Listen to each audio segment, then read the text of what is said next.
Aleluia. Boa noite, meus irmãos, a graça e a paz do Senhor Jesus, amém? Glória a Deus. Glória a Deus por isso.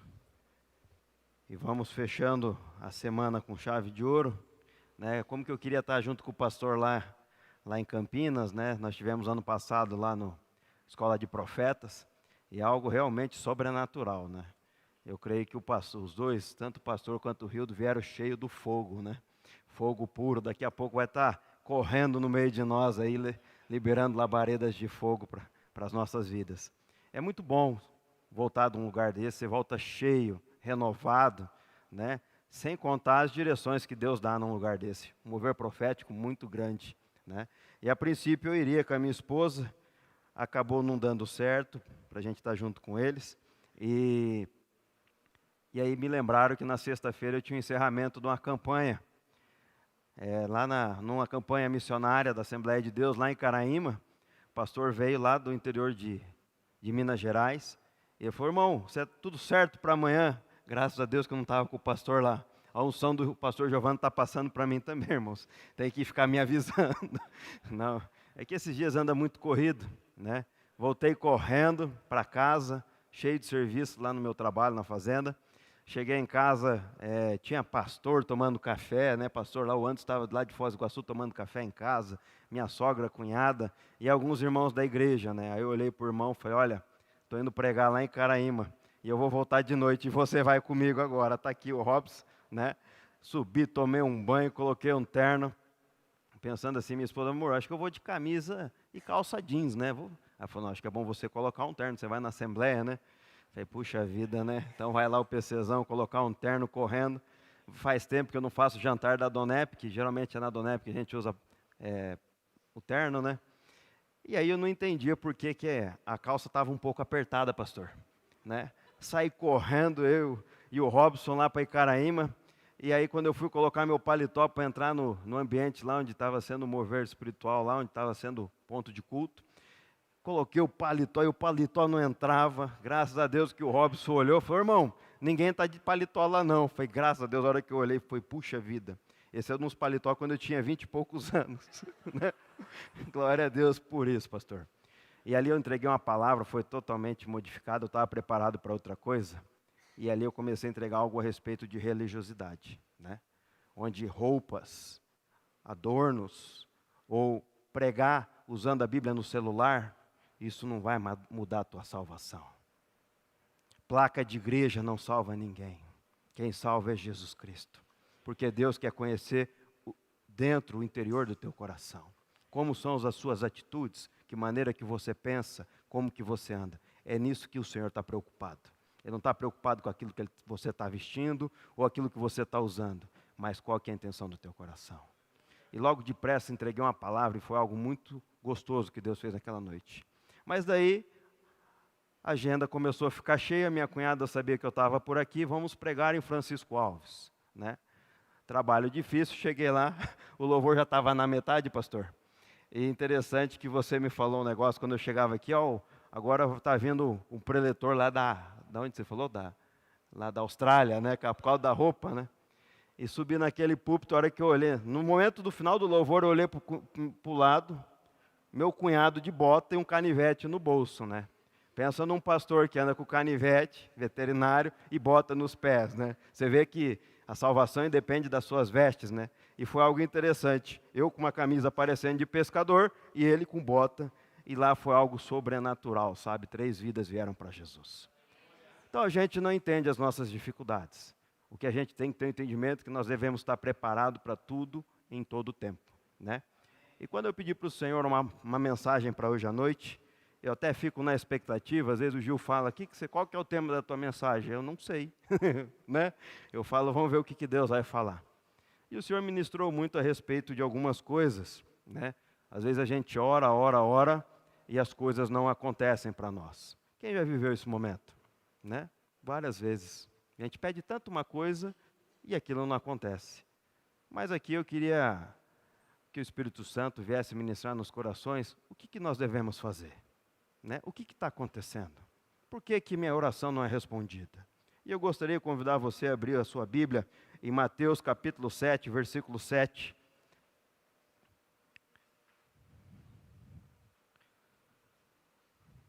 Irmãos, eu estou vindo com o celular que a minha Bíblia sumiu, hein? Já procurei na igreja. Não, não é essa não, pastor, já procurei se era essa, né? Não, não, já está tudo certo aqui, preparado. Sabe aquela Bíblia que você gosta, que já está tudo rabiscada, ligado os links, você olha lá, você já sabe, até na hora de abrir, né? Seja lá até naqueles livros menores, pum, parece que você já está acostumado com ela, você abre na lata, né? E agora, não sei onde foi parar. Mas vamos lá, Mateus 7, 7. E a Bíblia diz assim, todos acharam? Amém? Peçam e será dado, busquem e encontrarão, bate e a porta será aberta. Pois todo o que pede recebe, e o que busca encontra, e aquele que bate a porta, ela será aberta. Qual de vocês, se seu filho pedir um pão, lhe dará uma pedra? Ou se pedir peixe, lhe dará uma cobra ou serpente?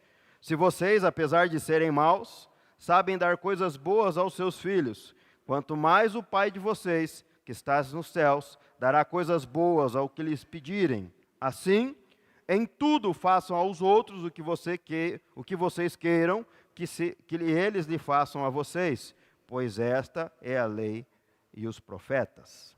Feche seus olhos, vamos orar. Pai, em nome de Jesus, a Tua palavra já foi lida nesta noite. Eu creio, Pai, que o Senhor já está ministrando em nossas vidas desde a abertura deste culto. Mas em nome de Jesus eu te peço, Pai, que Teu Espírito Santo esteja andando em nosso meio de uma forma livre, nos nossos corações e na nossa mente.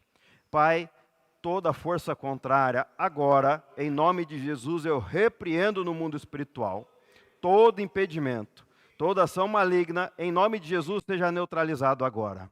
E que haja somente a Tua presença. Que o Senhor possa estar falando através da minha vida, não por mim mesmo, ou por sabedoria ou algo assim, mas sendo o Senhor usando a minha vida nesta noite, como canal, usa a minha boca, em nome de Jesus. E Pai, eu te peço, aquilo que não é necessário ser falado, me faça calar, em nome de Jesus. Amém. Irmãos, quando a gente olha para essa mensagem, está falando que a respeito de Deus como um Pai. Se a gente for olhar, a Bíblia nos relata que nós, pela humanidade, pelo nosso pecado, pela nossa natureza, nós somos maus, fazemos coisas ruins. Mas quando um filho pede uma coisa, né, você não vai dar aquilo que não queria, ou seja, não vai querer algo de ruim para o seu filho. Do mesmo jeito, a Bíblia está dizendo que o nosso Pai, que estás nos céus, também não vai dar algo ruim para você. Mas às vezes a gente se questiona, né? Até mesmo os discípulos se questionaram. Onde Jesus dizia que já era chegado o fim, onde ele ia voltar para o Pai, onde pouco tempo ele voltaria para o Pai, não estaria mais no meio deles. Mas Jesus fala assim, se você abrir em João 16, 23, Jesus transforma aquela tristeza dos seus discípulos em alegria. Olha o que a Bíblia diz. Naquele dia, vocês não me perguntarão mais nada, e eu asseguro que meu Pai dará a vocês tudo o que pedirem em meu nome. Olha lá o que Jesus fez. Na verdade, eles estavam tristes porque Jesus ia. Mas quando Jesus fosse, tudo que fosse pedido em nome de Jesus seria realizado pelo Pai para a vida deles. E a Bíblia continua dizendo, até agora vocês não pediram nada em meu nome. Peçam e receberão, para que a alegria de vocês seja por completa. Ou seja, nós temos uma ferramenta muito grande em nossas mãos, que está a pedir em nome de Jesus. Jesus é o nosso único mediador entre Deus e nós. Não tem outra coisa. É em nome de Jesus aqui que está o segredo. Mas, se a gente parar para ver, todos nós temos necessidades, todos nós temos desejos, todos nós temos sonhos, todos nós passamos por dificuldades, e às vezes essas coisas não acontecem. Mas o que a Bíblia está nos falando aqui logo de início é que nós temos um privilégio de termos Deus cuidando das nossas vidas. E algo que o Senhor falou claramente quando eu estava subindo aqui nessa noite, é que muitos de nós chegam na casa do Senhor preocupados com algo lá fora. Mas o Senhor ministrava, não se preocupe, porque Deus nunca saiu do controle. Irmão, às vezes vocês olham para nós, olham às vezes para o pastor, acha que não tem problema. Acha que não passa por dificuldades. Mas ninguém está isento de problemas aqui. Todos nós passamos por lutas. O negócio, o segredo é você entender que tudo tem o momento certo, tudo tem a hora certa e que Deus nunca fugiu do controle. Essa semana eu compartilhei muito a respeito disso. Eu vi um grande empresário, um investidor, crente, falando: você quer errar menos na tua vida? Ande no meio, ande nos propósitos de Deus para a tua vida. Não quer dizer que você não vai errar. Se você saber o que Deus quer para a tua vida, não está querendo dizer que você não vai ter erros, que você não vai ter fracassos. Mas que se tiver um fracasso, é para que a glória dele, para que o nome dele seja glorificado. Em tudo e em todas as áreas. Mas o segredo, e a primeira coisa que a gente tem que ter entendimento, é que nós devemos ter uma aliança com Jesus, né? Porque quem pode desfrutar desse cuidado de Deus? É somente de uma aliança verdadeira com Jesus, né? Entregar a tua vida para Jesus de uma forma verdadeira. A aliança com Jesus também não te isenta de problemas, não. Na verdade, a Bíblia diz muito ao contrário. No mundo tereis aflições, mas tende bom ânimo, porque eu venci o mundo. Ou seja, você vai entregar a tua vida para Jesus e não vai estar isento de pancada. Eu me lembro que quando eu entreguei minha vida para Jesus, logo depois, graças a Deus que eu conheci Jesus, porque eu passei por tanto problema, mas tanto problema e dificuldade, que se não fosse Jesus, eu não estava aqui mais para contar a minha história, ou para pregar, ou para ministrar na vida de vocês. Porque Deus estava cuidando de mim. Mas também, irmãos, acabou o tempo de brincar de ser crente. Na verdade, quando você entrega a sua vida para Jesus, tem que ser de uma forma verdadeira. A tua vontade não mais prevalece, mas prevalece a vontade do Senhor. O seu eu não vive mais, mas a vontade de Deus para a tua vida. Porque senão, irmão, não é uma entrega. Vai ser, às vezes eu viajo pela Donep, às vezes convido preletores, vejo ministrações, que a pessoa apresenta Jesus, venha para Jesus e os teus problemas estão resolvidos. Não. Até eu quero aceitar Jesus novamente. Mas não, venha para Jesus. No mundo tereis aflições, mas tende de bom ânimo, porque eu venci o mundo. Se você olhar em Romanos 8,37, em Cristo Jesus nós somos mais? Então nós somos vencedores. Mas não adianta brincar. Vir no culto, ou ir numa cela e levar a vida de qualquer jeito. Tem que ser verdadeiro. Chega, aquilo que não agrada mais a Deus, não faz mais parte de mim. Aquilo que o Senhor não queira que eu faça, eu não vou fazer mais. E nós temos o Espírito Santo que nos ajuda. Como ele ajuda? Porque tem hora que a gente acha que não vai vencer o pecado. Tem hora que a gente não vai conseguir vencer as dificuldades. Mas naquele momento que você mais precisa, aquela força que vem de dentro para fora, não é porque você é bom, não. É a presença do Senhor na tua vida. Glória a Deus. Meus irmãos, aí nós se perguntamos, né? Quando nós temos Jesus, nós temos uma arma muito forte em nossas mãos. Qual que é essa arma? É a oração. Né? Orar, mais ação. Mas oração é uma arma poderosa. Agora eu te pergunto, por que no momento de dificuldade, de luta que você vive, a última coisa que você faz é orar? Quem já se deparou com essa situação? No momento de crise, no momento de luta, você passa sozinho. Porque o diabo não quer que você ore. Porque quando você ora, quando você lê a Bíblia, na verdade você está travando uma batalha no mundo espiritual. E o mundo espiritual é mais real do que esse mundo. Quando você dobra os seus joelhos no chão, ou quando você vai orar, você está guerreando contra Satanás e seus demônios. Você está trazendo aquilo que não existe à existência. Por isso que há um impedimento tanto na oração. Ferramenta, 2 orando juntos, os casais orando juntos, onde dois ou mais reunidos no meu nome, eu estou no meio deles, a certeza que Deus está ouvindo a oração. Oração de concordância. E por que os casais não oram? Não batalham juntos? Porque Satanás não quer que você faça isso. Por isso que dá sono. Por isso que dá preguiça. Por isso que nós oramos pouco. Porque nós, se fôssemos cheios, nós orássemos muito, nós éramos cheios do Espírito. E nada ia nos abalar de forma alguma. Então, a primeira coisa, você tem que ter entendimento. Aliança com Jesus, e Jesus te dá uma arma que é a oração. Em nome de Jesus, Deus vai conceder as tuas necessidades.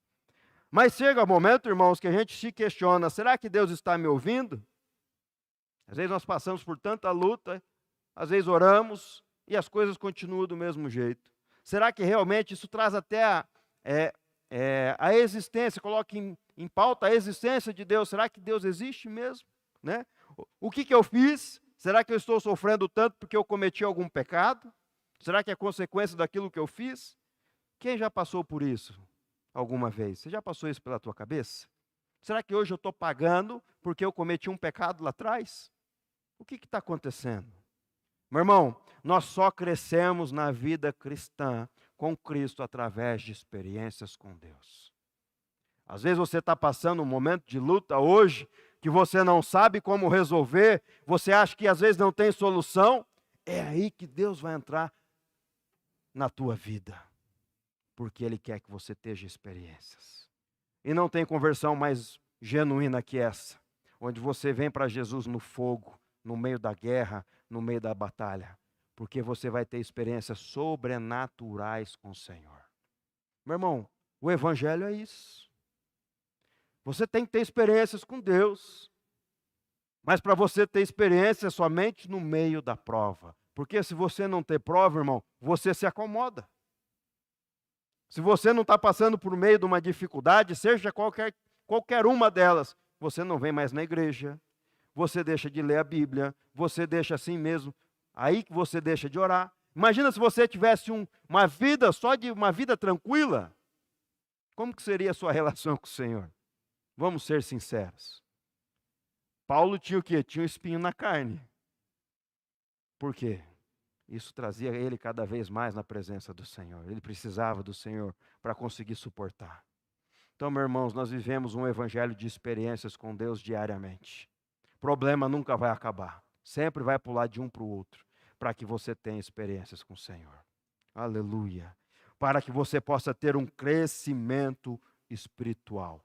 E através da oração, através da tua experiência, através do crescimento espiritual, isso gera o que dentro de nós? Gera fé, gera certeza da existência de Deus, a certeza que Deus está cuidando da sua vida. Na verdade, está trazendo à existência aquilo que não existe.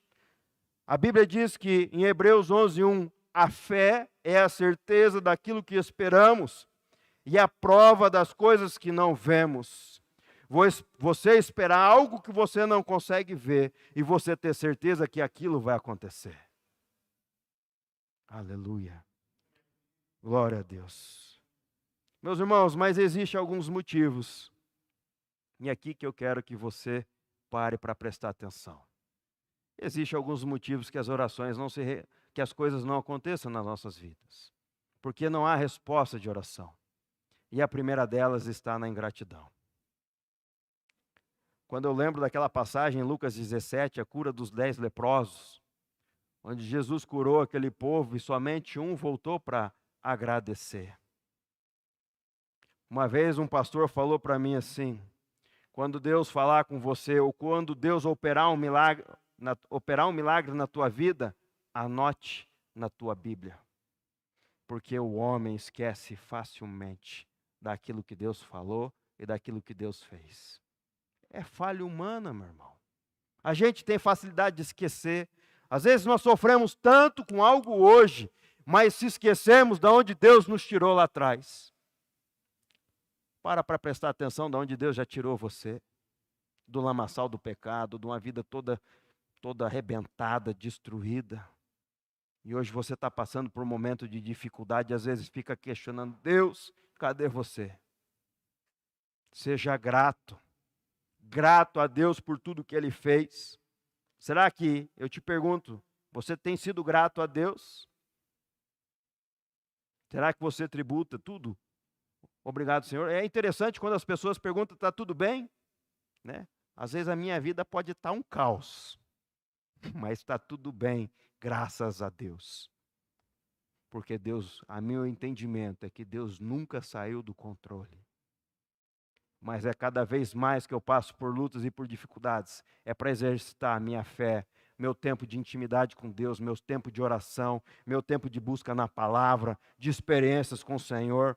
Eu sou aquele cara que vai buscar profetas, que vai levar profetas, onde tiver um, eu sou o cara, ei, onde tem um aí, porque eu quero ouvir, se eu estiver errando em algo na minha vida, Deus vai falar, não importa na frente de quem quer que seja, porque eu quero ter uma vida que agrada ao Senhor.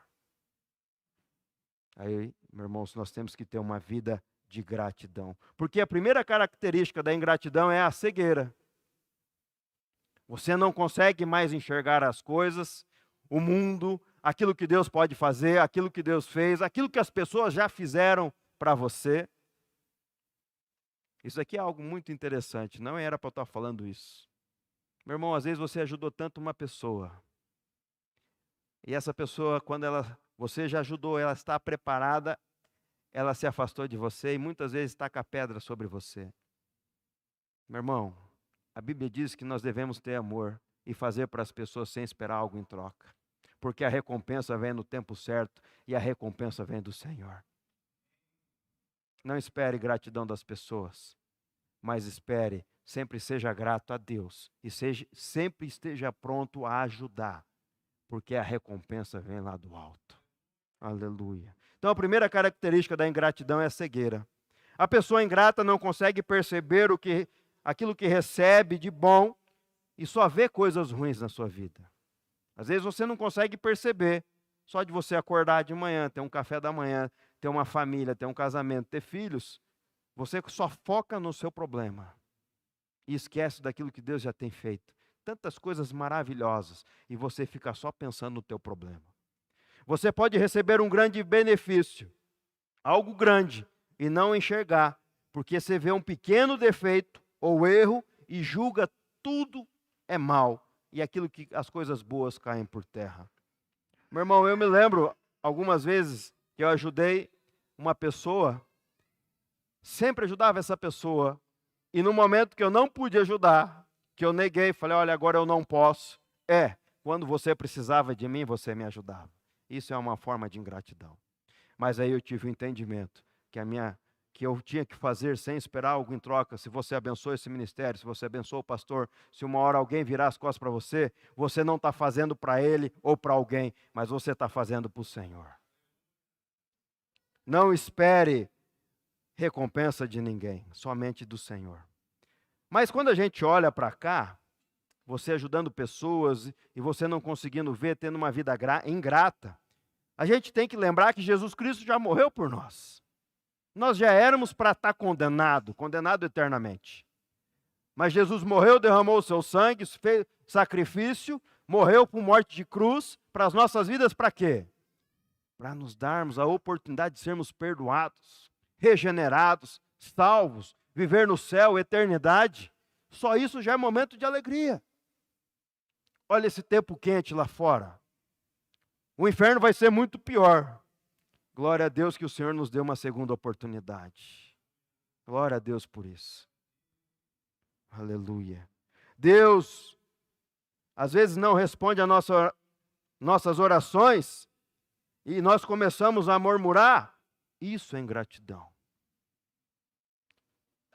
Nós temos que ter entendimento daqueles 10 leprosos, aquele que voltou, aquele conquistou a salvação. Então, o que Deus já preparou de melhor para você é você ter a oportunidade de ser salvo e viver na eternidade com Cristo. Só para isso nós já temos que viver uma vida grata, independente do que aconteça aqui nesta terra. Então, irmãos, quando você não sabe mais como orar, a luta está tão grande, somente agradeça. Obrigado, Senhor. Obrigado, Senhor. Aleluia. A segunda coisa que nós temos que ter na mente, que às vezes as nossas orações não são respondidas, é a adoração de uma forma errada. E às vezes não adianta tampar o sol com a peneira, irmãos. Muitos ficam calados, têm receio de falar a respeito disso. Se a gente for olhar lá no livro do profeta Malaquias, fala a respeito de que muitas vezes nós passamos a perna no Senhor. Fala nos dízimos e nas ofertas. Eu acho que a gente não precisa nem ler esse versículo. Mas a Bíblia fala aqui, em que me roubais? Nos dízimos e nas ofertas alçadas. Está aqui o testemunho que o pastor deu. Quantas ofertas foram liberadas? Eu já vi experiência com ele mesmo, liberando ofertas e aquilo sendo restituído várias vezes mais. Eu tenho vivido isso na minha vida. Às vezes as nossas ofertas passam a ser maior que os nossos dízimos, abençoando obras, profetas, missionários e assim por diante. Como eu quero ter uma vida próspera, sendo que eu não confio, não retribuo aquilo que o Senhor tem confiado nas minhas mãos. Você quer ser próspero, meu irmão? Seja fiel nos seus dízimos, nas suas ofertas. Você vai ver o que Deus vai fazer na tua vida. E muitas das vezes, nós deixamos de adorar o Senhor com aquilo que Ele tem nos confiado. Isso é uma coisa séria, irmãos. Será que nós temos trazido ao altar do Senhor aquilo que realmente tínhamos que trazer? Será que nós temos sido fiel com o Senhor? Porque se nós somos fiel com Ele, Ele é fiel com nós também. Os dízimos e uma oferta é uma forma de adoração ao Senhor, uma forma de exercer a sua fé. Trazer a sua fé à existência daquilo que não existe. Você trazer aquilo, porque a Bíblia diz que vai te recompensar várias vezes mais. E às vezes nós negligenciamos essa parte da palavra. Tem muita gente que prega, que eu não concordo, que não precisa trazer dízimos e ofertas. Mas está na Bíblia escancarado. Devolvei os dízimos à casa do Senhor. Não tem como você ter uma vida próspera de uma forma legal sem ser fiel com o Senhor. Exemplo, né? Eu lembro, quando eu falo a respeito disso, eu lembro muito da minha sogra. Pensa numa mulher, foi professora, aposentada, a vida inteira abençoando missionários. A vida inteira devolvendo o seu dízimo. Abençoando missionário em seminário. Profetas que passavam, cuidando, sendo ponto de parada. Por isso que hoje passa muitas pessoas na minha casa. Às vezes as pessoas não entendem por quê. Isso foi a unção que veio da minha sogra para minha esposa. A minha casa é cheia de profetas. Glória a Deus por isso. E formou um filho médico, uma filha enfermeira e outra filha em enfermagem. Tudo para a glória de Deus. Nunca fechou a mão para a obra. Isso é um exemplo vivo, irmãos. Que funciona. Seja fiel e vai funcionar. O dízimo é bíblico, é um mandamento. É uma forma de imprescindível para que as suas orações sejam respondidas. E aqui me fez lembrar um testemunho. Acho que a irmã lembra. Luiz Olavo Sabino, um dos maiores fazendeiros do Brasil. Ele era dono de frigorífico. Na verdade, ele era um boia fria. E ele tinha sonho de voar. E aí, como ele era boia fria, tinha um amigo dele que fez curso de aviação. E ele aprendeu a pilotar. Esse amigo não conseguiu completar o curso, teve que fazer outra coisa. Passou o curso para ele, ele virou piloto de avião. Voou muito para fazendeiros. E com isso ele começou a ser negociante corretor de gado. Vendia gado para um, enquanto voava para outro, vendia gado para outro. A partir daí ele passou a ser dono de um frigorífico. Daqui a pouco ele tinha uma rede de frigorífico no Brasil. Olha lá, ele veio, boia fria. E de repente falaram para ele que ele estava mexendo com droga. Ele paralisou, porque ele nunca fez esse tipo de coisa. Fechou todos os frigoríficos, vendeu tudo e foi morar um ano em São Paulo, na capital. Parou de trabalhar. Estava vivendo com aquilo que ele tinha conquistado. E caiu numa depressão profunda. E aí um desses pecuaristas falou para ele de uma missionária lá em Sinop. E ele pegou o avião e partiu para Sinop. E Deus falou com ele. Ali ele conheceu Jesus, entregou a sua vida para Jesus e logo em seguida foi batizado. Pensa num homem de Deus.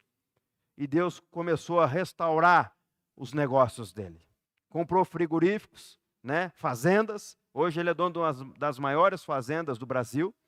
Mais de 50 mil cabeças de gado, eu imagino hoje. Uma área muito grande. E um dia o Senhor falou para ele que era para ele fazer um negócio num frigorífico, para ajudar, para comprar aquele frigorífico que ele ia estar naquele negócio. Ele falou: Senhor, mas frigorífico já foi meu, sempre tive prejuízo. Mas se o Senhor me abençoar, eu prometo ser fiel nos meus dízimos e nas minhas ofertas. Olha o segredo aqui, pastor. O frigorífico rodou, gerou 9 milhões de lucro. Aí ele falou, Deus, eu vou dizimar, eu vou abençoar aqui nessa cidade, que era uma cidade muito ruim, muito, sabe assim, muita dificuldade. E ele saiu da sua empresa pensando, negociando com o Senhor. Bom, 900 mil acho que não, né? Mas acho que uns 500 mil tá bom, né? Aí eu sei que ele chegou até na porta de uma igreja com 80 mil reais na cabeça. Isso anos atrás, imagina, 80 reais já era um ano, 80 mil reais já era um bom número. Mas se o Senhor falar comigo, né? Se usar alguém para falar comigo, e a hora que ele entrou na porta da igreja, estava escrito, rasgado, que o seu dízimo seja conforme os seus ganhos, para que os seus ganhos não sejam conforme o seu dízimo. Irmão, eu queria ser um mosquitinho, uma abelha, para estar do lado do pastor para ver quando ele recebeu aquele dízimo na igreja aquele dia. E pensa num homem próspero, abençoador, muito rico, família abençoada, porque é um princípio bíblico. Deus tem honrado a vida dele. Né? Eu tenho visto ele abençoar a obra de uma maneira muito linda, né? Sendo sempre fiel com Deus. Então, primeira coisa, né? Nós temos que ter entendimento a respeito da ingratidão, devemos ser gratos, adorar da forma correta com os nossos dízimos, estou falando a respeito de finanças. Terceira coisa, às vezes as nossas orações são interrompidas ou não acontecem por causa da nossa desobediência. Irmão, como nós vamos querer ser abençoados sendo que nós levamos uma vida toda errada? Nós estamos cansados de ouvir falar, nós estamos cansados de ler, que nós não podemos fazer várias coisas, que a nossa maior guerra é contra o pecado. E muitas vezes nós esquecemos disso e continuamos praticando o mesmo pecado. Quando, na verdade, Jesus quer que você abandone. Não estou falando para você que nós somos santarrões, mas que quando o pecado acontece, que seja somente um deslize. E se aconteceu, que venha o arrependimento, peça perdão e não continue fazendo. Irmãos, nós não precisamos bater nessa tecla. Não tem como Deus nos abençoar, sendo que nós levamos a nossa vida da maneira que nós queremos. Sendo que, na verdade, Deus quer que você busque a santidade, ser diferente, ser separado deste mundo, fazer as coisas de uma forma para agradar ao Senhor e não a você mesmo. Porque o pecado traz uma felicidade momentânea. Mas, na verdade, o salário dele é o quê? A morte.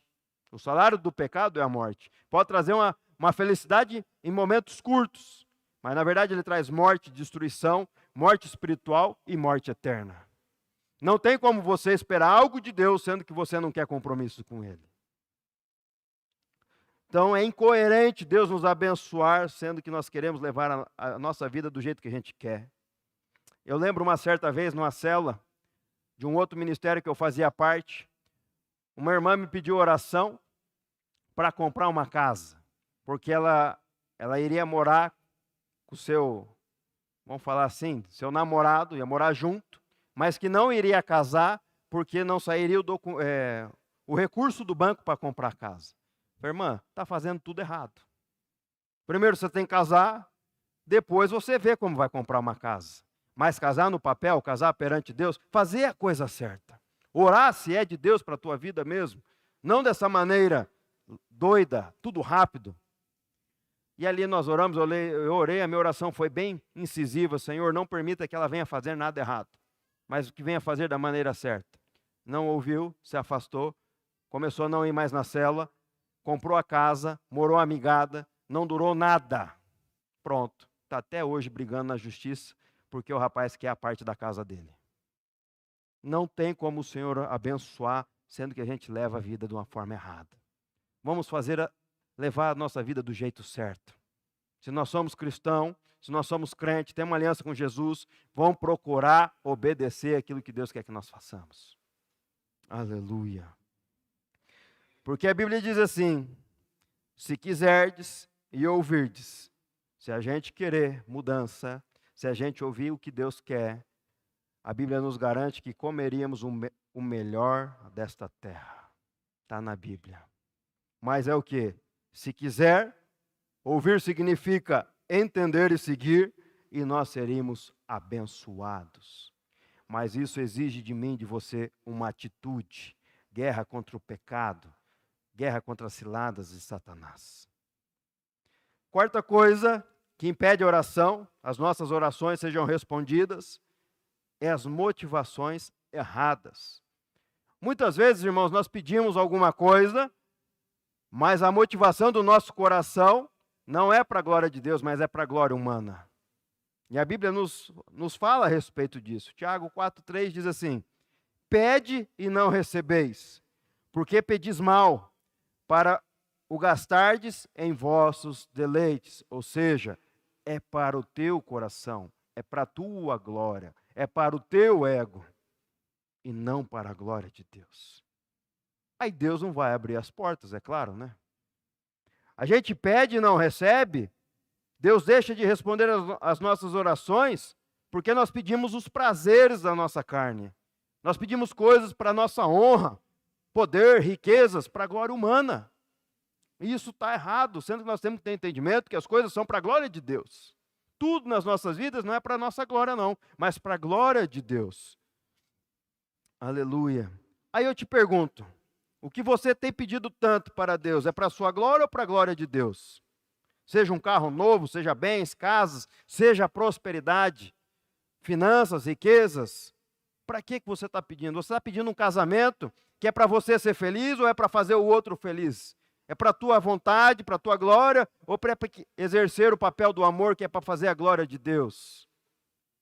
E às vezes a gente não recebe por causa disso, meu irmão. Né? Esses dias, né, esses últimos tempos, Deus tem nos levado numa vida profissional totalmente diferente do que era acostumado. Nós éramos pecuaristas, de repente passamos a virar agricultor, porque debaixo de uma promessa de Deus. E Deus tem nos honrado muito. Passamos por momentos de dificuldades, de incertezas, momentos que às vezes a gente quer parar, aí Deus levanta alguém, levanta um profeta assim, que você não esperava, por que você está parando? É para continuar. Mas as coisas estão tudo contrárias. E de repente, essa semana, recebo um áudio e uma foto, e de repente, particularmente, de 2 agrônomos, um de uma grande multinacional e outro de uma cooperativa. Até agora, eu não vi lavoura igual a de vocês. Parabéns. E foi querendo acreditar a glória a mim, eu falei, opa, pode parar. A glória não é minha, a glória é de Deus, que eu não fiz nada. Quem fez foi Ele. Somente tive atitude e ação. Porque se fosse por mim mesmo, eu já tinha parado lá atrás. Meu irmão, você tem que ter entendimento que a glória é para Deus. Nunca é glória para você. Eu me lembro uma certa vez que eu era recém-convertido. Meu irmão está aí, ele vai lembrar agora. Senta dando glória. Né? Um pastor pentecostal que entregava até o nome das pessoas, CPF. Isso a gente não vê mais muito. Né? E um dia eu vi ele chegando na igreja com uma Land Rover preta. Pensa num carro que eu achei lindo. Mas eu não tinha condição de ter um carro daquele nunca. Estava vivendo uma vida difícil, principalmente na área financeira. Dívida do meu pai grande e coisa, podendo perder as coisas que a gente tinha. Eu não tinha condição de ter aquilo, era só um milagre da parte de Deus. E aí eu tentei dar um jeitinho. Eu lembro que eu comprei um carro semelhante, mas bem inferior. Tomei um prejuízo, porque eu fiz da minha maneira. Mas passou-se anos, e eu falei para Deus o seguinte naquele dia na igreja, agora que eu estou me lembrando. Deus, como que eu queria ter um carro igual daquele empresário que está trazendo esse pregador? Porque todo dia esse pregador ia para Apucarana. Eu era um empresário, dono de uma rede de postos de combustível, e trazia ele nessa caminhoneta. E eu falei com Deus o seguinte, Senhor, eu queria esse carro para fazer a tua obra. Olha aqui o segredo, né? Para fazer a obra dele. Passou-se anos, graças a Deus, Deus começou a mudar a nossa história. Minha mãe comprou um carro igual a esse, depois de vários anos. E eu lembro que meu irmão tinha um New Beetle, né? E eu tinha o sonho de ter um carro daquele. E aquele dia ele foi viajar e acabou se enroscando com um caminhão, jogou ele para fora da estrada, mas ele não estava com o New Beetle, estava com o carro da minha mãe. Um dos carros mais seguros do mundo naquela época. Graças a Deus, porque se ele tivesse com aquele fusquinha, ele tinha morrido. Minha mãe ficou com raiva, não queria mais aquele carro, e aí que entrou Deus na história. mãe, se você me der condição de ficar com esse carro, eu fico com ele. Fiquei 6 meses esperando arrumar o carro, mas deu conserto. E quando eu recebi aquele carro, estava com 3.000 quilômetros rodado, praticamente novo, cheiro de novo dentro. E aí que Deus me colocou na prova. Havia um evento da igreja, e eu combinei com os nossos pastores que ia levar aquele povo para esse evento numa chácara. E nós tínhamos um ponto de culto lá na Jabuticabeira, e ao invés de eu ir com a minha caminhonete nova, fui lá pegar uma van do meu sogro, lá na Verama. A hora que eu peguei a van do meu sogro, eu vi que ela já estava fumando. Sem freio, os bancos tudo meio mole, e a minha esposa atrás com aquele carro, e eu falei, não, eu vou lá buscar os irmãos. Eu lembro que eu passei por um curso a manhã inteira na igreja, tipo o nosso aqui, um curso pela manhã.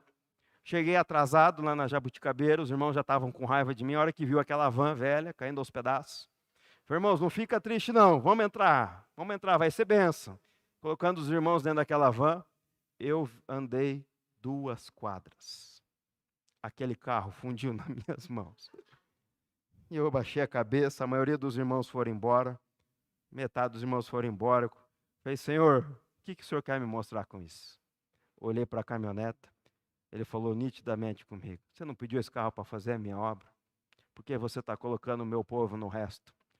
Irmãos, me bateu um peso tão grande, eu pedi perdão para todo mundo, tirei todo mundo daquela van, fui levantando o banco, tinha 7 bancos, colocando todo mundo lá dentro, já chamei outro irmão, vai lá buscar meu outro carro, e para resumir a história, eu levei todo mundo para o evento.